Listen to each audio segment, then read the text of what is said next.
जय श्री ओम नमः सत्यते तज्जयति परम ज्योति समम समस्तैरनंत पर्यायै दर्पण तल इव सकला प्रतिफलति पदार्थ मालिका यत्र परमागमस्य जीवम् निषेध जात्यंध सिंदुर्विधानम् सकल नय विलसितानां विरोध मथनं नमाम्यनेकान्तम् विरोध मथनं नमाम्यनेकान्तम्।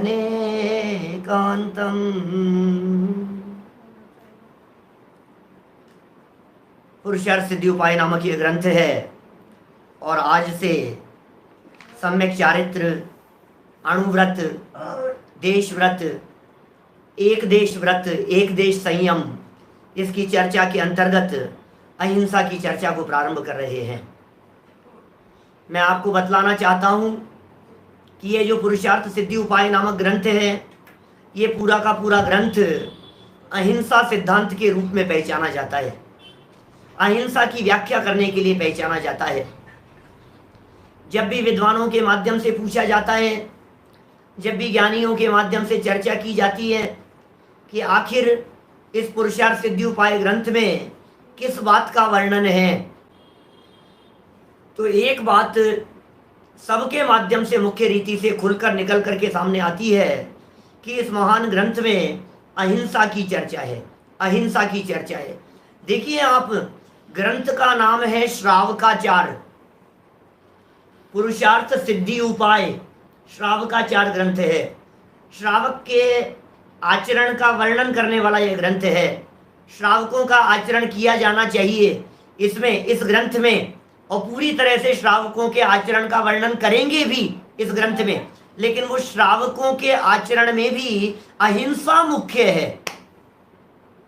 वो अहिंसा कैसे मुख्य है, उस अहिंसा में ऐसा क्या है, उस अहिंसा की ऐसी कैसी व्याख्या ये अमृतचंद्राचार्य देव यहाँ कर रहे हैं। सच में जब आप इस प्रकरण को पढ़ेंगे, जब गहराई से देखेंगे, तो थोड़ी बहुत दूरी में नहीं, विस्तृत विस्तृत विस्तृत, अरे ऐसे ऐसे भंग निकल करके सामने आए हैं, ऐसी ऐसी चर्चाएं निकल करके सामने आई हैं कि जिन चर्चाओं को सुन करके आपको लगेगा अहिंसा की ऐसी चर्चा हमने हमारे जीवन में कभी नहीं सुनी।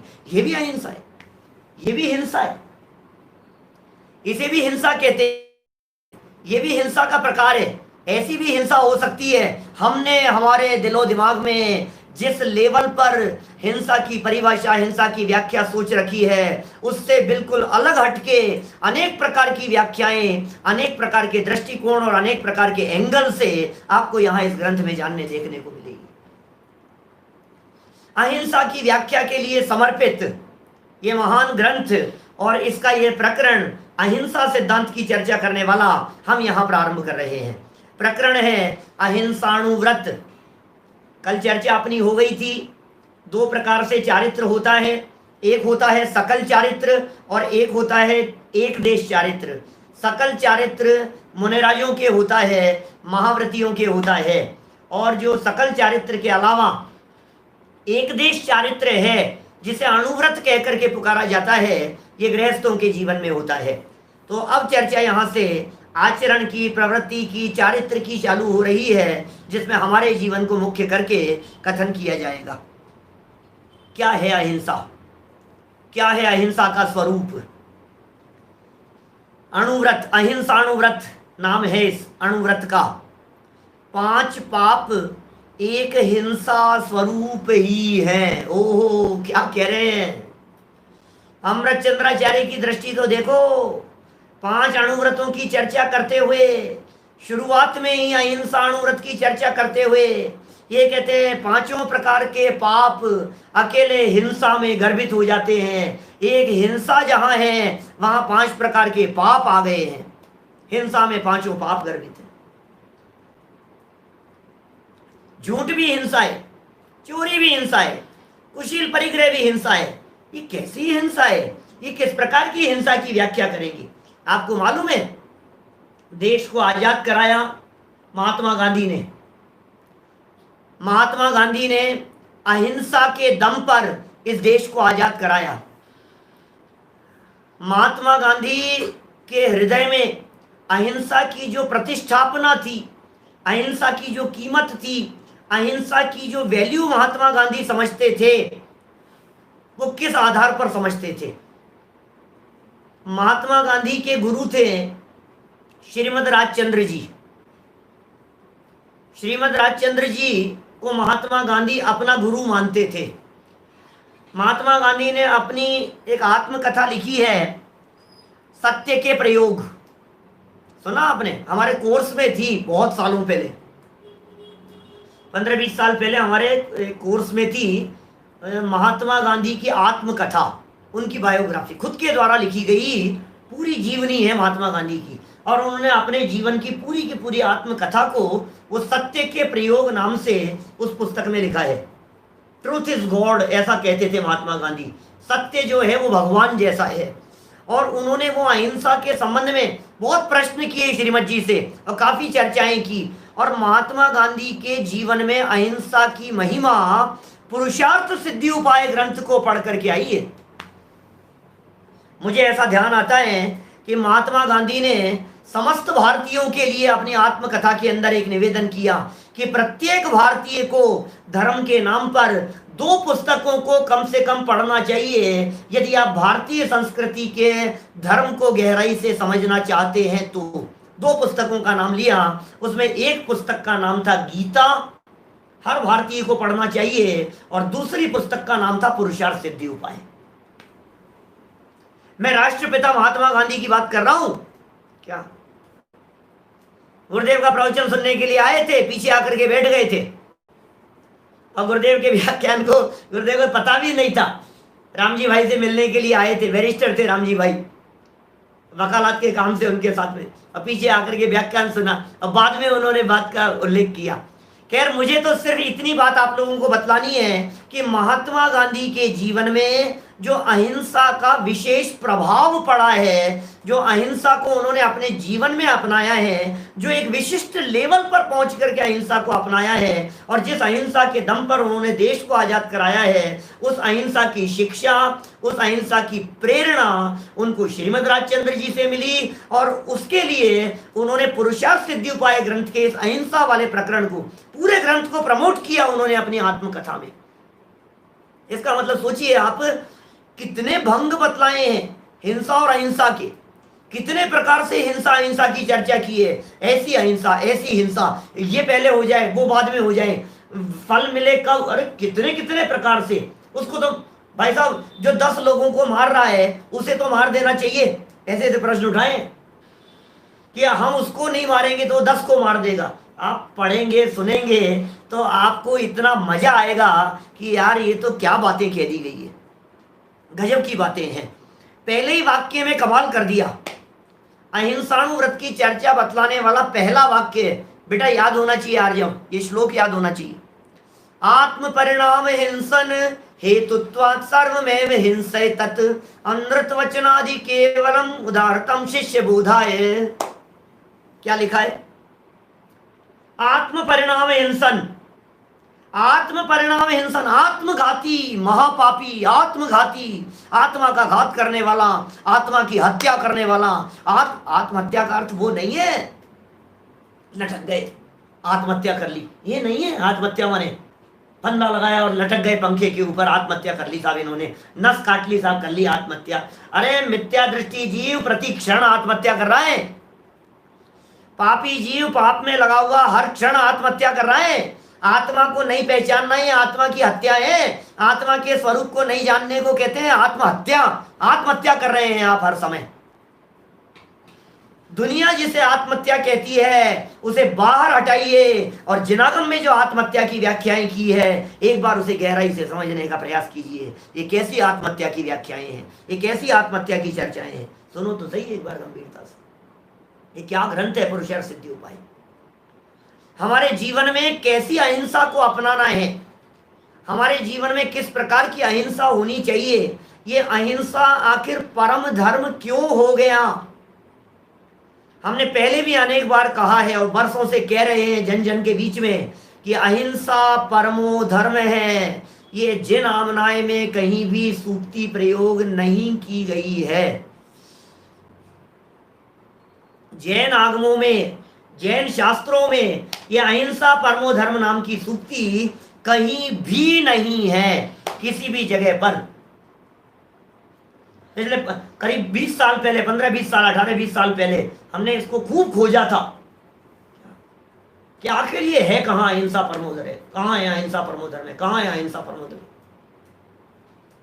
हमारे कई 2-4 विद्वानों के साथ में बैठ करके खूब निकालने का प्रयास किया और फिर बाद में मालूम चला कि महाभारत की है, ये अपने आमनाय में कहीं नहीं है जैन परंपरा में। लेकिन ये सूक्ति भले ही जैनियों की नहीं है, जहां आपने लिखा रहता है बैनरों में अहिंसा परमो धर्म है, ये जैनियों में ये सूक्ति भले ही नहीं है, लेकिन उसके बावजूद भी जैन परंपरा में अहिंसा को जिस रूप में प्रतिपादित किया है, गीता का नहीं है, महाभारत में है। गीता में नहीं, गीता भी पढ़ी है हमने पूरी, महाभारत नहीं पढ़ी हमने, पूरी गीता पढ़ी है। तो गीता में नहीं है ये श्लोक।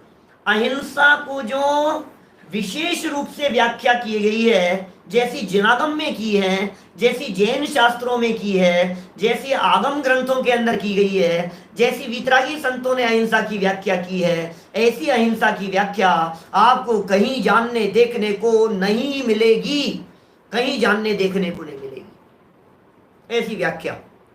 पढ़ो, देखो क्या लिखा है। 5 पाप, गजब हो गया। झूठ इसी में आ गया, चोरी इसी में आ गया, कुशील परिग्रह बोले इसी में आ गया। अरे ये कई दिनों तक अभी अहिंसा अहिंसा की चर्चा चलने वाली है और आप एक भी दिन मिस मत करना, क्यों मिस कर दो तो सुनना आगे पीछे, पढ़ना उसको स्वयं। जो प्रकरण दिए एक बार अहिंसा का कंसेप्ट क्लियर हो जाए, हमारा धर्म अहिंसा धर्म है, अहिंसा में सारी बातें शामिल हो गई है। अहिंसा की वैल्यू, धर्म किसका नाम है? अहिंसा संयमो तपो देवावितम नमन संति जस धम्मे संयमणो। यह अहिंसा धर्म क्या है? ये अहिंसा धर्म देखिए आप, आत्म परिणाम हिंसन हेतुत्वात् सर्वमेव हिंसै तत् अनृत वचनादि केवल उदाहरतम शिष्य बोधाय। क्या लिख रहे हैं? आत्मा के, देखो, आत्म परिणाम हिंसन हेतुत्वात्, गजब का श्लोक है भाई, ध्यान से देखना, मार्मिक बात कही गई है। मैंने फर्स्ट बॉल पर 6 मारा है अमृत चंद्राचार्य देव ने, ऐसा समझ लो आप। 42 नंबर श्लोक है, 42 नंबर। क्या लिख रहे हैं? आत्मा के शुद्धोपयोग रूप परिणामों के घात होने के कारण एतत् सर्वम, यह सब हिंसैव, हिंसा ही है। क्या? शुद्धोपयोग रूप भाव प्राणों का घात जहां है, क्या शुद्धोपयोग प्राणों का घात हो गया, शुद्ध प्राणों का घात हो गया, अंतरंग भाव प्राणों का घात हो गया, चैतन्य प्राणों का घात हो गया, इसलिए वो सब क्या है? हिंसा ही है। अनृत वचनादि, असत्य वचनादि के भेद केवलम शिष्य बोधाएं, केवल शिष्यों को समझाने के लिए उदाहरणतम, उदाहरण रूप कहे गए हैं। लोग क्या कह रहे हैं आगे? झूठ आदि के, असत्य आदि के जितने भी भेद कहे गए हैं जनागम में, वो सारे के सारे भेद क्यों कहे हैं? झूठ की चर्चा क्यों की है? चोरी की चर्चा, कुशील की चर्चा। आप कह रहे हो यदि 5वां पाप हिंसा ही है तो फिर झूठ की चर्चा की क्यों है? चोरी कुशील परिग्रह की बातें क्यों कही गई है? तो आचार्य देव पता है क्या कह रहे हैं? आचार्य देव का बहुत सरल शब्दों में कहना है, भाई नादान, मंदबुद्धि, नासमझ, कम समझदार लोगों को समझाने के लिए, उदाहरण देने के लिए ये 5 प्रकार बतला दिए हैं, 5 पाप। सच्चाई तो यह है कि पाप 5 नहीं है, पाप एक ही है, जिसका नाम है हिंसा, हिंसा, हिंसा, हिंसा। और हिंसा नहीं करने को कहते हैं अहिंसा। अब देखो गजब की बात, हेडिंग तो दिया है चैप्टर का अहिंसाणुव्रत, और चर्चा कर रहे हैं हिंसा। हिंसा है, हिंसा ही हिंसा की बात कर रहे हैं। क्या कर रहे हो भाई साहब? बात तो कह रहे हो अहिंसा, और फिर चैप्टर ये चर्चा कर रहे हो हिंसा। ये बात समझ में नहीं आ रही है भाई, क्या करें? आपको अहिंसा समझानी है, लेकिन अहिंसा आप समझते नहीं हो, और हिंसा सबको पता है। तो हिंसा के माध्यम से अहिंसा को समझाया जाता है, परिचित के माध्यम से अपरिचित को समझाया जाता है। ठीक है ना? ये अमृत चंद्राचार्य ने पीछे 7-8 नंबर के श्लोक में इस प्रकार की बात कही थी। आपको ध्यान है क्या? माणवक एव सिंहो। ध्यान आ रही है? कुछ बातें भूल जाते हो आप लोग, इसलिए याद दिलाता हूं बीच बीच में। 7 नंबर के श्लोक में कहा था माणवक एव सिंहो यथा भवत्या अनवगीतस्य। बोलो, अनवगीत सिंहस्य। सिंह को नहीं जानने वाले के लिए बिलाव ही सिंह है। बिलाव से सिंह की पहचान कराई जाती है। आप बिलाव को पहचानते हैं, आप शेर को नहीं पहचानते हैं। बिल्ली दिखाई, ये देख बेटा ऐसा होता है बेटा, शेर देख लेना ऐसा है। उस जमाने की बात है जिस जमाने में पिक्चर्स नहीं हुआ करती थी, फोटोग्राफी कम हुआ, फोटोग्राफी थी नहीं, कैमरे ही नहीं थे। 1000 साल पहले का ग्रंथ है। बच्चों के लिए क्या कैसे समझाएं शेर कैसा होता है? बोलो। पढ़ाई लिखाई तो होती थी, लेकिन चित्र नहीं थे ना, फोटोग्राफ्स नहीं थे ना, इंटरनेट नहीं थे ना, कैमरे नहीं थे, कैसे बतलाएं? तो कैसे बतलाया उन्होंने? बिल्ली के माध्यम से शेर को समझा दिया। ज्ञात से अज्ञात का ज्ञान कराया जाता है, परिचित से अपरिचित को पहुंचाया जाता है, जानकार से नहीं जानकार तक पहुंचा जाता है, उदाहरण से सिद्धांत तक पहुंचा जाता है। उदाहरण दृश्य होना चाहिए और सिद्धांत अदृश्य होना चाहिए। तो हमें अहिंसा को समझाना है, तो हिंसा के माध्यम से अहिंसा को समझाया जाता है। जैसे हमने कहा क्षमा क्या होता है, 10 लक्षण पर्व आएंगे ना महीने 1.5 महीने में। क्या 10 लक्षण पर्व क्या है? बोलो। क्षमा क्या है? क्षमा बोले क्रोध का अभाव। नहीं, क्षमा समझाओ, क्रोध का अभाव क्यों भैया गुस्से को सब जानते हो, क्षमा को कोई नहीं जानता है। तो सब लोग गुस्से को जानते हो, वो गुस्सा नहीं करना वो क्षमा कहलाता है। और क्या है? क्षमा क्या चीज है? क्रोध नहीं करने को क्षमा कहते हैं, गुस्सा नहीं करने को क्षमा कहते हैं। क्रोध के विपरीत क्षमा हुआ करती है। इसलिए यदि आपको क्षमा को पहचानना है तो आप क्रोध के माध्यम से क्रोध के अभाव रूप में क्षमा को पहचान लो। क्या क्रोध पकड़ में आएगा तो उसके अभाव में क्षमा पकड़ में आएगी। हिंसा समझते हैं तो अहिंसा समझना आसान होगा। हमें क्या करना है भाई साहब? क्योंकि चरणानुयोग का ग्रंथ है, इसलिए चाहिए की भाषा में चर्चा होती है। ऐसा करना चाहिए, ऐसा होना चाहिए, ऐसा बोलना चाहिए, ऐसी प्रवृत्ति होनी चाहिए, रात्रि भोजन नहीं करना चाहिए, प्रतिदिन देव दर्शन करना चाहिए, आलू प्याज नहीं खाना चाहिए। ये शैली है चरणानुयोग की। समझ में आ रही है बात? 4 अनुयोग है ना, चारों अनुयोगों की शैली अलग अलग है। प्रथमानुयोग की शैली है था, पास्ट था। एक राजा था, वो वहां गया था, उसके साथ में शादी हुई थी, था थे थी, पास्ट में चर्चा करेगा प्रथमानुयोग। कर्णानुयोग चर्चा करता है, देख भैया ऐसा करेगा तो ऐसा होगा। ये प्रथमानुयोग। कर्णानुयोग बतला रहा है, मतलब समझ, पहले कौन सा कहा हमने? प्रथमानुयोग का था, ऐसा था की शैली है। कर्णानुयोग की शैली, इसने ऐसा किया तो इस परिणाम के फल में ऐसा मिलेगा, फ्यूचर को जोड़ता है। और द्रव्यानुयोग बात करता है और है। 7 तत्व थे, 7 तत्व हैं, 7 तत्व रहेंगे। 6 द्रव्य थे, 6 द्रव्य हैं, 6 द्रव्य रहेंगे। त्रिकाल बातें करता है, वो बात करता है द्रव्यानुयोग। और चरणानुयोग चाहिए, ऐसा करना चाहिए भाई साहब, आपको ऐसा बोलना चाहिए भाई साहब, हित मित प्रिय वचन बोलना चाहिए। तो ये जो चाहिए की शैली है, ये चरणानुयोग की शैली है। हिंसा नहीं करना चाहिए। क्या देखिए क्या कह रहे हैं, बाकी जितने भी वचन है शिष्यों को समझाने के लिए। क्या बात कर रहे हो आप? अरे यार क्या बात कह रहे हैं, झूठ बोलने को हिंसा कह रहे हैं। अनृत वचनादि असत्य आदि के जो वचन कहे, अनृत माने होता है असत्य, अनृत माने झूठ। हिंसा नृतस्तेया ब्रह्म परिग्रहेभ्यो विरतिर्व्रतम, सूत्र है ना, हिंसा नृतस, हिंसा अनृत, अनृत मतलब झूठ। तो झूठ झूठ झूठ है, हिंसा हिंसा है। हिंसा माने तो किसी को मारना होता है, झूठ माने गलत कहना होता है, चोरी माने किसी के धन आदि को हड़प लेना होता है, कुशील माने माँ बहन के साथ में कुछ गलत व्यवहार करना होता है, परिग्रह माने धनादि के संचय को कहते हैं। आप यहाँ कह रहे हो हिंसा में सब बातें आ गई है कि हाँ, हिंसा की व्याख्या कर दी आत्म परिणाम हिंसन, आत्मा के शुद्धोपयोग रूप प्राणों का घात। बोलो, झूठ बोलते समय व्यक्ति शुद्धोपयोग में रह सकता है क्या? जब वो चोरी कर रहा है तब उसके शुद्धोपयोग रहेगा कि वो शुद्धोपयोग से बाहर आ गया। जब वो कुशील सेवन कर रहा है, चाहे हिंसा कर रहा है, चाहे परिग्रह संचय कर रहा है, वो व्यक्ति जब ये प्रवृत्तियां करता है, कोई भी व्यक्ति दुनिया का, तो हमारा प्रश्न ये है कि वो दुनिया भर की सारी प्रवृत्तियां करते समय, दुनिया भर की सारी प्रवृत्तियां करते समय आत्मा में तो नहीं लगा हुआ है ना? पता है आपको, जब ब्रह्मचर्य की व्याख्या करते हैं, ब्रह्मचर्य की, उत्तम ब्रह्मचर्य धर्म के दिन, तो इस तरह का तर्क देते हैं, सेम यही तर्क, ब्रह्मचर्य।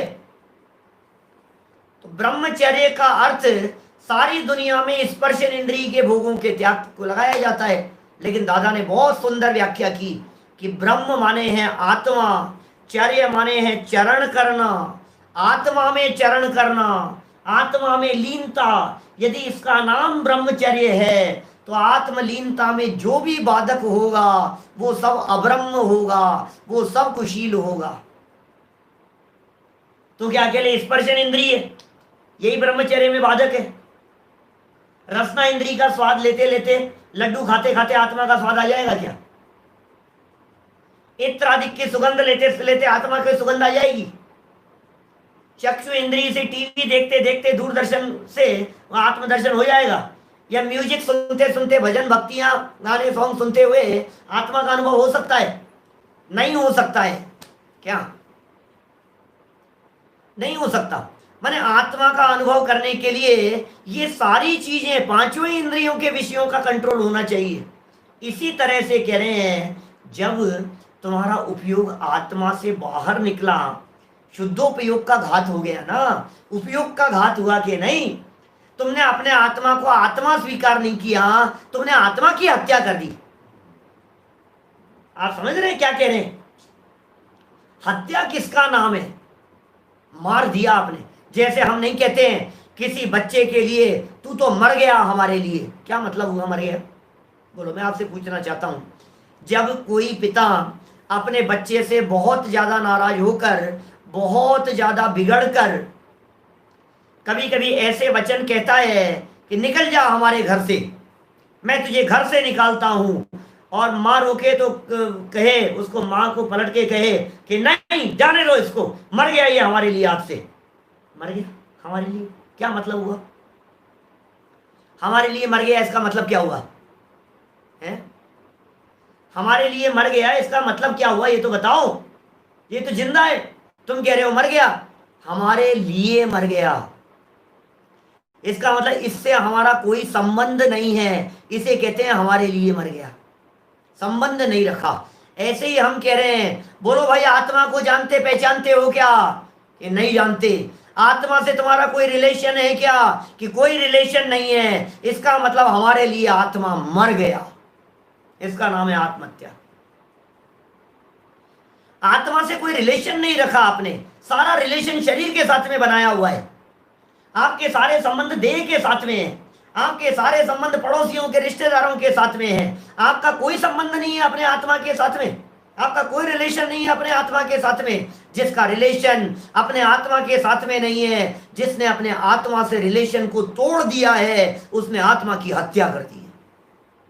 वो आत्मघाती है, वो आत्मा का हत्यारा है। आत्महत्या कर रहे हैं प्रतिक्षण, शुद्धोपयोग रूप भाव प्राणों का घात कर रहे हैं। कहाँ आएगी ऐसी व्याख्याएं भाई साहब? अध्यात्म की इतनी सूक्ष्म और सुंदर व्याख्याएं आपको कहाँ देखने जानने को मिलेगी, बतलाइए मुझे। अमृत चंद्राचार्य, आत्म परिणाम हिंसन, मैंने कहा आपको श्लोक याद करने के लिए, आत्म परिणाम हिंसन, बोलो, आत्म परिणाम हिंसन, आत्मा के परिणाम की हिंसा, शुद्धोपयोग परिणाम की हिंसा। कैसे कैसे परिणामों की हिंसा हुई है? ये कौन सी हिंसा की बात कर रहे हैं? परिणामों की हिंसा किस प्रकार से होती है? जैसे हम नहीं कहते हैं कभी कभी, इसने तो सत्य की हत्या कर दी, ईमानदारी का गला घोट दिया, ये वैसे ही शब्द है ये, ईमानदारी का गला घोट दिया इसने। अभी ईमानदारी का गला घोट दिया यार, मेरे समझ में नहीं आता है कैसी बात कह रहे हैं, ईमानदारी का गला कैसे घोटा जाता है? न्याय नीति को इसने फांसी पे चढ़ा दिया, न्याय नीति को फांसी पे चढ़ा दिया, तो वही वैसे ही शब्द है ना ये। इनके लिए कोई मायना नहीं रखते हैं, ईमानदारी, सच्चाई, सबको उठा करके ताक पर धर दिया इन्होंने। ये सब कथन इसी प्रकार के हैं। आत्महिंसा का अर्थ भाई, द्रव्य प्राणों का घात होना के नहीं होना ये आपके कंट्रोल में नहीं है। क्या द्रव्य प्राणों का घात होगा तो होगा और नहीं होगा तो नहीं होगा, इट डिपेंड्स ऑन आयु कर्म। ये तो आयु कर्म के ऊपर निर्भर करता है, मरेगा कि नहीं मरेगा। नवीन भाई ख्याल में आ रही है बात, क्या कह रहे हैं ये? बोलो, ये व्यक्ति कब मरेगा, जिंदा रहेगा कि मर जाएगा, जहर खाने के बावजूद भी बच जाएगा, वो फंदा लगाने के बावजूद भी बचा लिया जाएगा, ये निर्भर किस पर कर रहा है राजेश जी? ये निर्भर कर रहा है आयु कर्म के ऊपर। अब यहां सवाल आयु कर्म का नहीं है, यहां तो सवाल ये है आत्मा का। तो आत्मा की हत्या, आत्मा तो मरती नहीं है ना, आत्मा की हत्या कैसे होगी बताइए? शरीर मरता है, ये शरीर तो मुर्दा ही है। शरीर और आत्मा का, इन दोनों का वियोग हुआ, वो मरण कहलाता है। द्रव्य प्राणों के घात को हिंसा कहा जाता है जगत में। अभी बहुत तरह से चर्चा करेंगे। तो जब आत्महिंसा की बात कर रहे हैं तो आत्मा की हिंसा क्या होती है? आत्मा की हिंसा क्या क्या आत्मा की हिंसा हो सकती है? क्या आत्मा का मरण हो सकता है? क्या आत्मा मर जाती है? क्या आत्मा का अस्तित्व मिट जाता है? आत्मा मरती नहीं है, आत्मा का अस्तित्व मिटता नहीं है, आत्मा का सच में मरण होता नहीं है। तो फिर आत्महत्या का अर्थ क्या समझें? देखो, आत्महत्या शब्द तो समविरूढ़ नए से प्रसिद्ध हो गया। किस अर्थ में? आत्महत्या शब्द प्रसिद्ध हो गया मर जाने के अर्थ में, प्राण निकल जाने के अर्थ में, बोले आत्महत्या कर ली। लेकिन आत्महिंसा, आत्महिंसा, आत्मा की हिंसा, यह अमृत चंद्राचार्य की गहराई है। शुद्धोपयोग रूप प्राणों के घात होने से के कारण, घात किसका हुआ? शुद्धोपयोग रूप प्राणों का घात हुआ। वो प्राण है, अपने आप को चैतन्य स्वीकार करना ये प्राण है, अपने आप को आत्मा स्वीकार करना ये प्राण है। मैं त्रिकाली ध्रुव चैतन्य स्वरूप भगवान आत्मा हूं, ये प्राण है। 10 प्राणों से जीता है ऐसा कहना ये व्यवहार है। निश्चय से जीव अपने चैतन्य प्राणों से जीता है।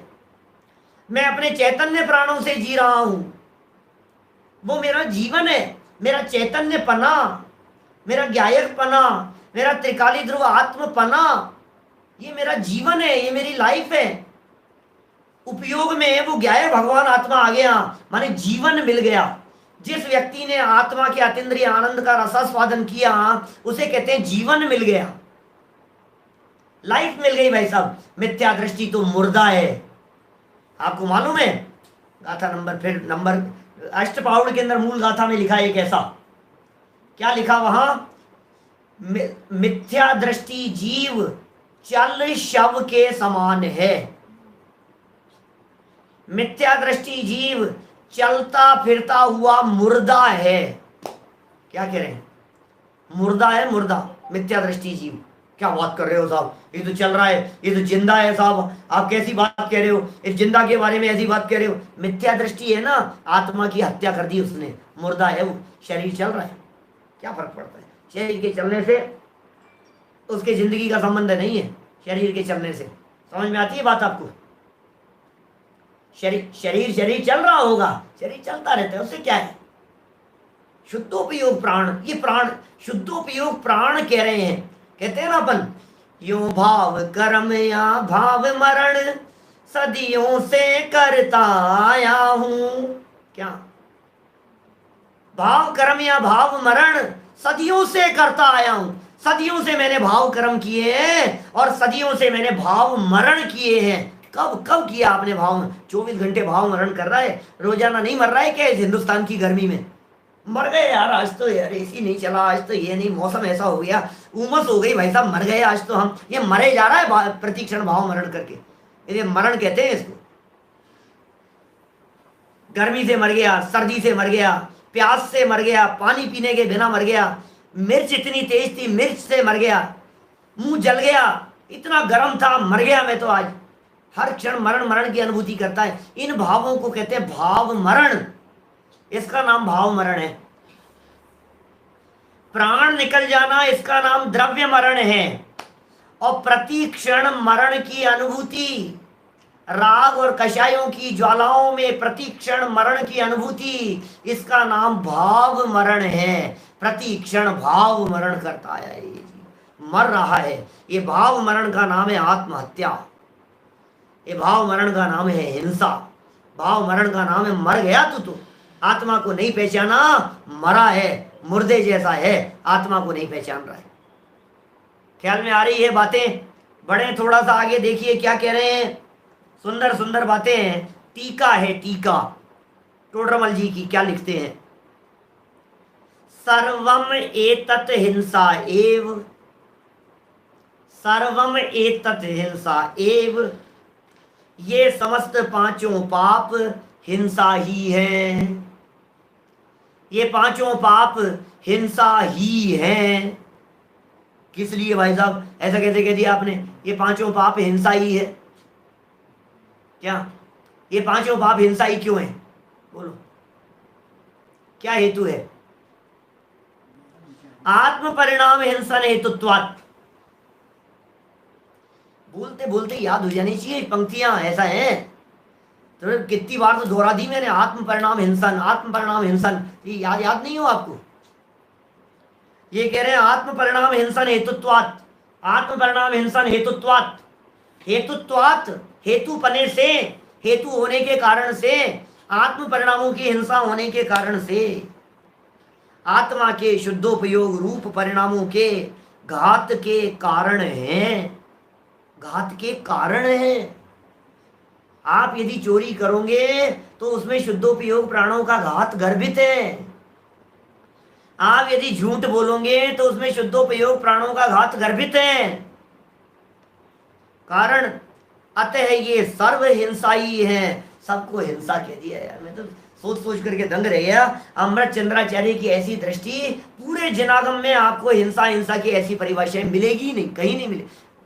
पूरे भारतीय साहित्य में, भारतीय साहित्य की बात कर रहा हूं मैं, या ऐसा भी कह सकता हूं पूरे विश्व के इतिहास में जितना साहित्य आज तक लिखा गया, जितने ग्रंथ, जितने शास्त्र, जितने उपन्यास, जितना साहित्य, जितना लेखन, जो कुछ भी उपलब्ध है, सारी पुस्तकों को, सारे ग्रंथों को, हिंदू मुसलमान जैन जैन ईसाई सब के ग्रंथों को, सबको खंगालिए, टटोलिए, देखिए, ढूंढिए, तलाशिए, आपको अहिंसा के संदर्भ में और हिंसा के संदर्भ में ऐसी और इतनी विस्तृत और सुंदर सटीक व्याख्याएं करने वाला ग्रंथ कहीं नहीं मिलेगा, कहीं नहीं मिलेगा ऐसा ग्रंथ। अहिंसा अहिंसा अहिंसा है तो कह रहे हैं अतः सर्व हिंसा ही है, सबको हिंसा कह दिया। समझ में नहीं आती है इस जीव को ये चीज? क्या इस जीव को ये बात समझ में नहीं आती है डॉक्टर साहब कि ये कौन सी अहिंसा की बात कर रहे हैं? ये कैसा समझा रहे हैं? ये बात गले नहीं उतर रही है हमारे को। बोलो, 5 तरह के पाप कहे यार, एक में ही सब लगा लोगे आप, तो फिर 4 के कथन का क्या होगा?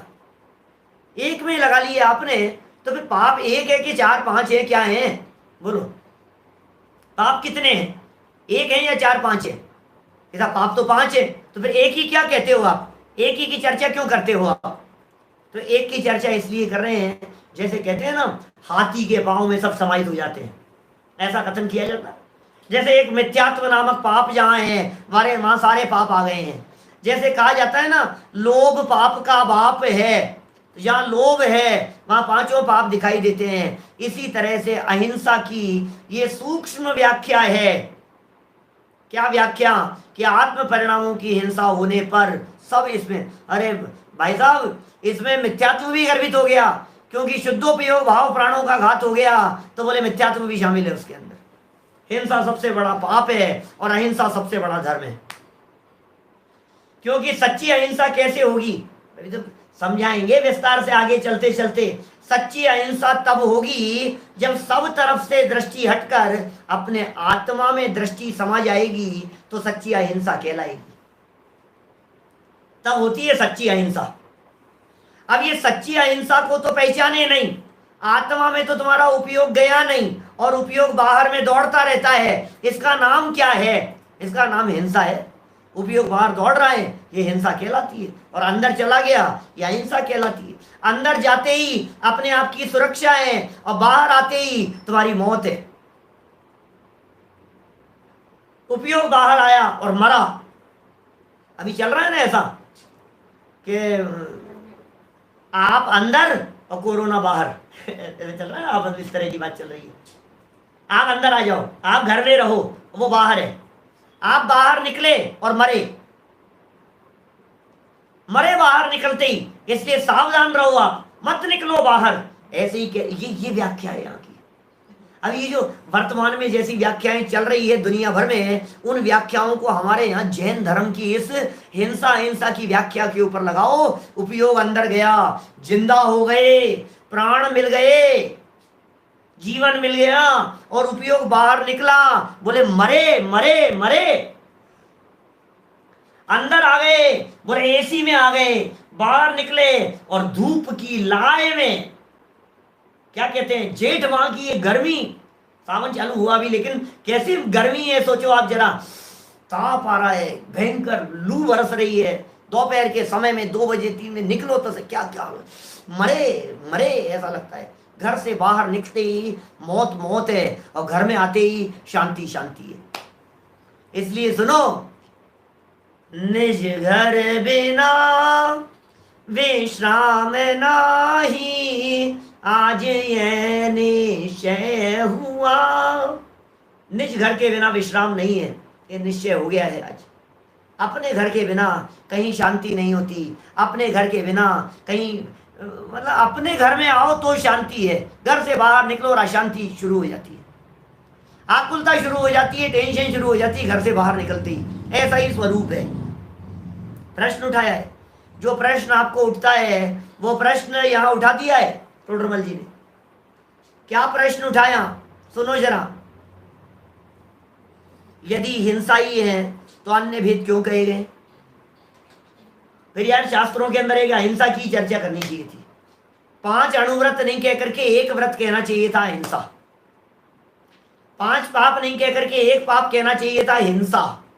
हिंसा पाप और अहिंसा धर्म, बात खत्म। इतना ही बोलना चाहिए था। बाकी कहे क्यों गए हैं, क्यों कहे गए हैं? तो पता है कितना सुंदर जवाब दे रहे हैं ये। उत्तर, अनृत वचनादि केवलम, अनृत वचनादि केवलम शिष्य बोधाय उदाहरतम। शिष्य बोधाय, शिष्य का ज्ञान कराने के लिए, बोध, बोध माने होता है ज्ञान, शिष्य बोधाय, क्या शिष्य, बोध माने ज्ञान और बोधाय ज्ञान कराने के लिए, चतुर्थी विभक्ति है। शिष्य बोधाय, शिष्यों के ज्ञान के लिए। नमय के योग में भी चतुर्थी का प्रयोग, चतुर्थी कहते हैं ना, देवाय, सर्वज्ञाय, चतुर्थी विभक्ति है यहाँ। शिष्य बोधाय, शिष्यों का ज्ञान कराने के लिए उदाहरणतम उदाहरण है। भाई साहब कुछ उदाहरण तो देने पड़ेंगे ना, शिष्यों को कैसे समझाए। यदि हम बार बार में सिर्फ हिंसा हिंसा हिंसा ही बोलते रहेंगे, समझ नहीं पाएगा बच्चा।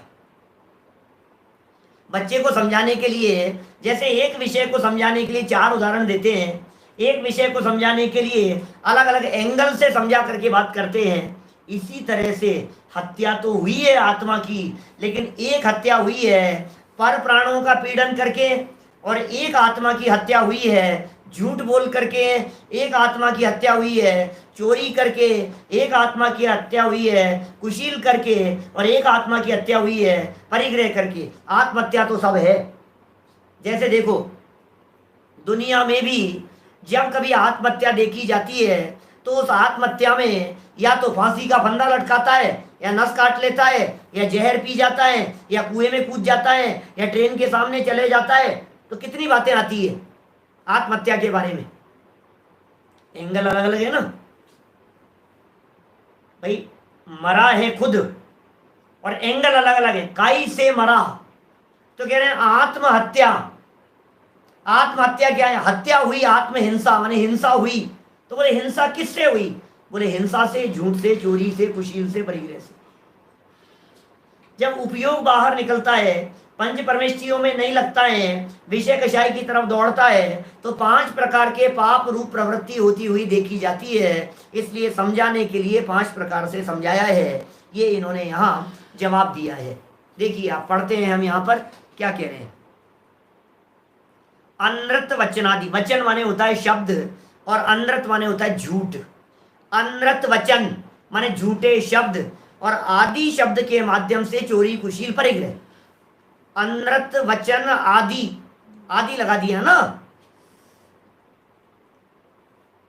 आदि लगा दिया। अनृत वचन आदि माने झूठ आदि के जितने भी वचन हैं, झूठ चोरी कुशील परिग्रह सब